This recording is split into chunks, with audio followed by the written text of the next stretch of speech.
Hello student, आज का revision topic है job sequencing with deadline. This is the topic of unit 2। Job sequencing with deadline का मतलब ये है कि आपको कुछ जॉब्स दी जाएंगी क्वेश्चन में और उनके कुछ एसोसिएटेड प्रॉफिट्स होंगे और उनकी कुछ डेडलाइन होंगी कि पर्टिकुलर जॉब किस टाइम स्लॉट में कंप्लीट हों।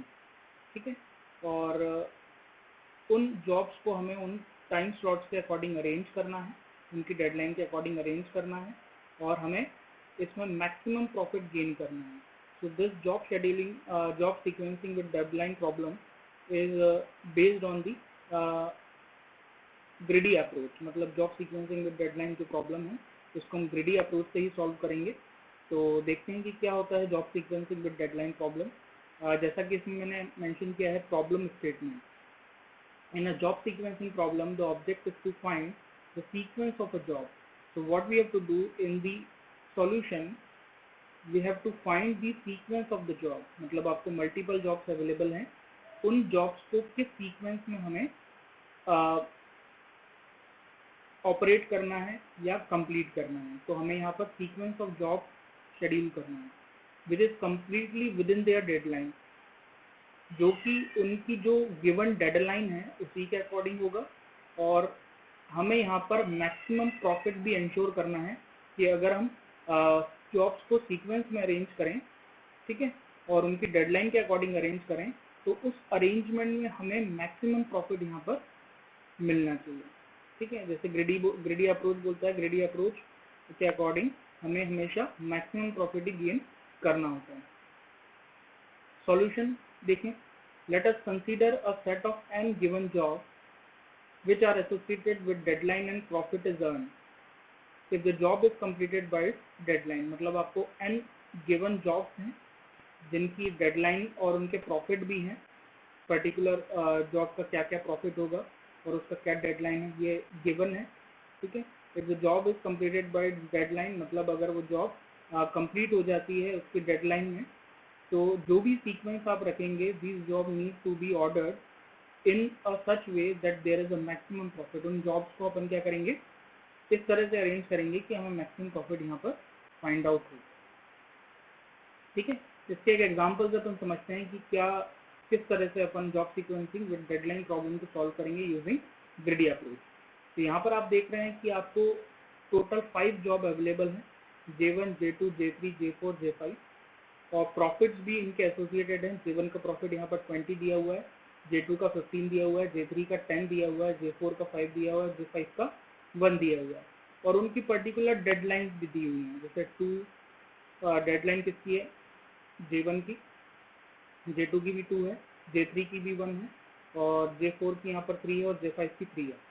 तो यहाँ पर आपको जो जॉब्स हैं उनकी प्रॉफिट के अकॉर्डिंग क्या करना है, एक अरेंजमेंट सेट करना है, क्योंकि हमें ऑब्वियसली यहाँ पर मैक्सिमम प्रॉफिट की रिक्वायरमेंट है।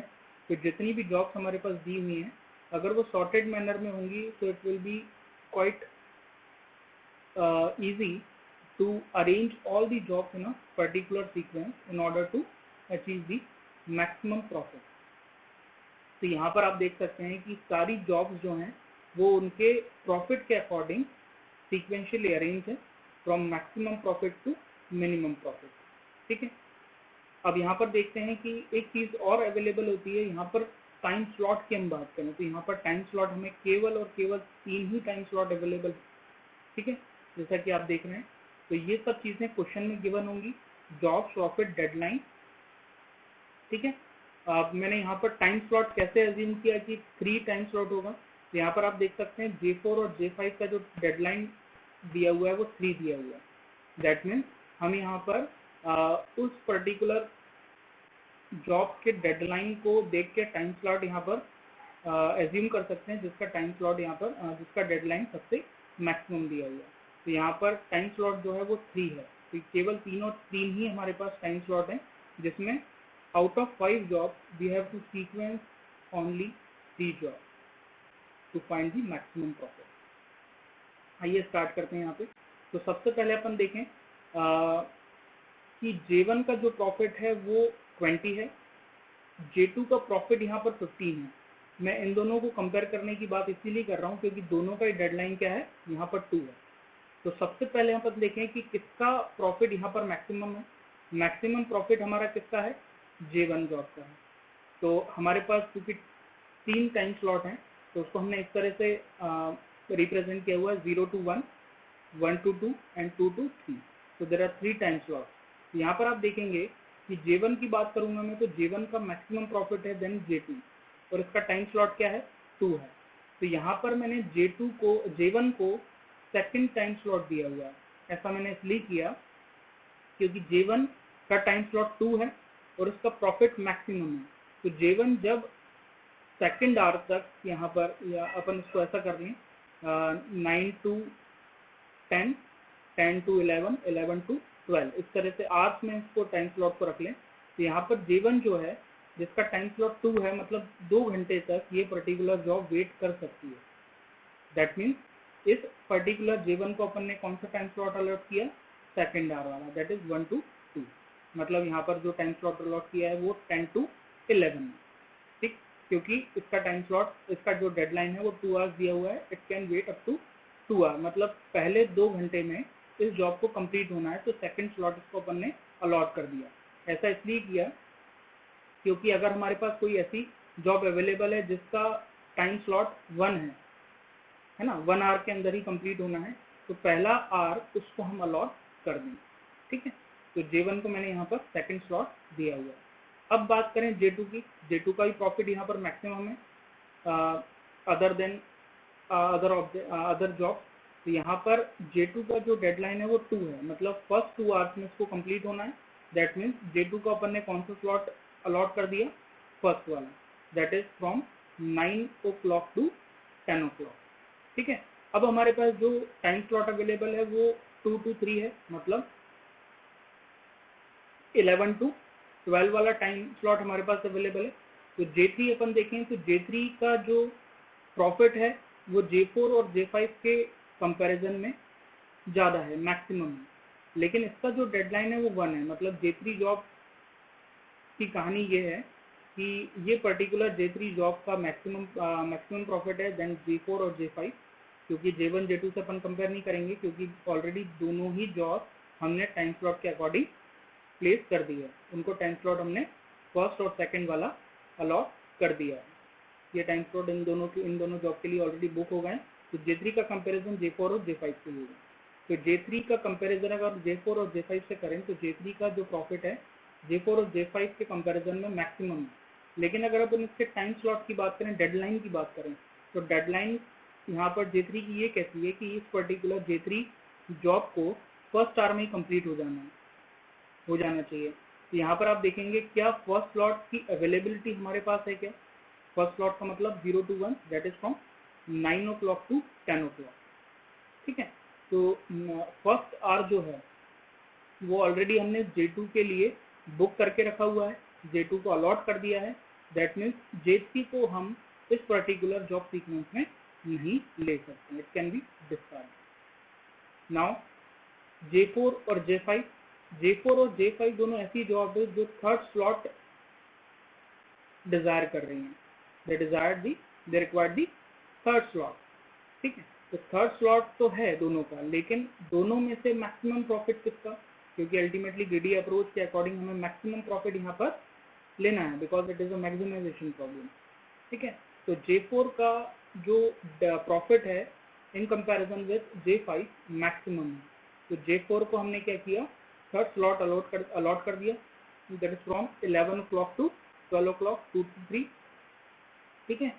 और इस तरह से अब हमारे पास कोई भी टाइम स्लॉट की अवेलेबिलिटी नहीं है, तो हमने J5 को यहाँ पर कंसीडर नहीं किया इन सीक्वेंस ऑफ जॉब। तो सारे स्लॉट्स हमने बुक कर दिए हैं, ठीक है। तीनों जॉब अरेंज हो गई है यहाँ पे, इनको टाइम स्लॉट अलॉट हो गए हैं। अब यहाँ पर देखने की क्या क्या रीज़न था कि J3 और J5 को हमने कंसीडर नहीं किया सीक्वेंस में। तो सबसे पहली बात है कि J3 जो है, J3 रिजेक्ट हुआ है due to unavailability of the time slot, क्योंकि J3 को यहाँ पर फर्स्ट आवर रिक्वायर्ड था, लेकिन ऑलरेडी J2 को हमने ये फर्स्ट आवर अलॉट कर दिया था, टाइम स्लॉट अलॉटेड था J2 के लिए। That's why due to unavailability of the time slot J3 is not going to considered in a sequence. J5 की बात करें, J5 को रिजेक्ट करने का पहला रीजन था लो प्रॉफिट, है ना, और लो प्रॉफिट के कारण हमने थर्ड स्लॉट J4 का अलॉट कर दिया, जिससे J5 के लिए कोई भी टाइम स्लॉट अवेलेबल नहीं था. तो J5 is rejected due to low profit and unavailability of the time slot. अब अल्टीमेटली हमें देखना है कि कितना मैक्सिमम प्रॉफिट हमने फाइंड आउट किया, कितना मैक्सिमम प्रॉफिट हमें मिला after arranging the sequence of the job in a particular given time slot. तो यहाँ पर आपको क्या करना है, एक टेबल बनानी है. उस टेबल में 4 कॉलम रहेंगे, job consider, slot assign, solution and profit. तो यहाँ पर आप देखें तो सबसे पहली जॉब J1 जिसको हमने टाइम स्लॉट अलॉट किया, टाइम स्लॉट इसको अलॉट किया हमने 1 to 2 वाला, और सॉल्यूशन में आपका J1 आ गया, और J1 का प्रॉफिट कितना है, हमें J1 का पूरा प्रॉफिट मिलेगा, दैट इज 20. फिर J2 को हमने दिया, तो 1 और 2 तो ऑलरेडी टाइम स्लॉट अलॉटेड था, J2 को हमने 0-1 अलॉट कर दिया. अब सॉल्यूशन में हमारे पास J1 के बाद J2 है, देन J2 का भी प्रॉफिट प्रीवियस प्रॉफिट में ऐड हो जाएगा 20 + 15. J3 को हमने कंसीडर नहीं किया, दैट्स व्हाई इसको मैंने रेड कलर से हाईलाइट किया, because it is a rejected job that we are not consider in sequence. J4 को हमने स्लॉट दिया 2 to 3, तो 0, 1, 1, 2 और 2, 3 तीनों स्लॉट हमने बुक कर दिए. अब हमारे पास सॉल्यूशन में क्या है, क्या सीक्वेंस है, J1, J2 एंड J4. तो यहाँ पर आप देख रहे हैं कि J4 का भी यहाँ पर प्रॉफिट इसमें ऐड हो गया. Now we have the profit that is 20 + 15 + 5 40. It is the maximum profit that we have got. ठीक है. J5 की बात करें तो J5 का जैसे मैंने बोला कि it is rejected due to low profit and the unavailability of slot, क्योंकि तीनों स्लॉट हमने J1, J2 और J4 के लिए बुक कर दिए हैं, अब अवेलेबिलिटी नहीं है, that's why J5 is rejected. तो इसका जो प्रॉफिट है वो ऐड नहीं होगा. So finally we got the maximum profit that is 40. तो इस तरह से आप जॉब सीक्वेंसिंग में डेडलाइन प्रॉब्लम को सॉल्व कर सकते हैं using ready approach, ready method. ठीक है. आई होप ये टॉपिक आपको क्लियर हो गया होगा. अगर इससे रिलेटेड कोई भी आपको इशू है, कोई भी डाउट है, तो मुझे आप कॉल कर सकते हैं, मुझे व्हाट्सएप कर सकते हैं. Thank you.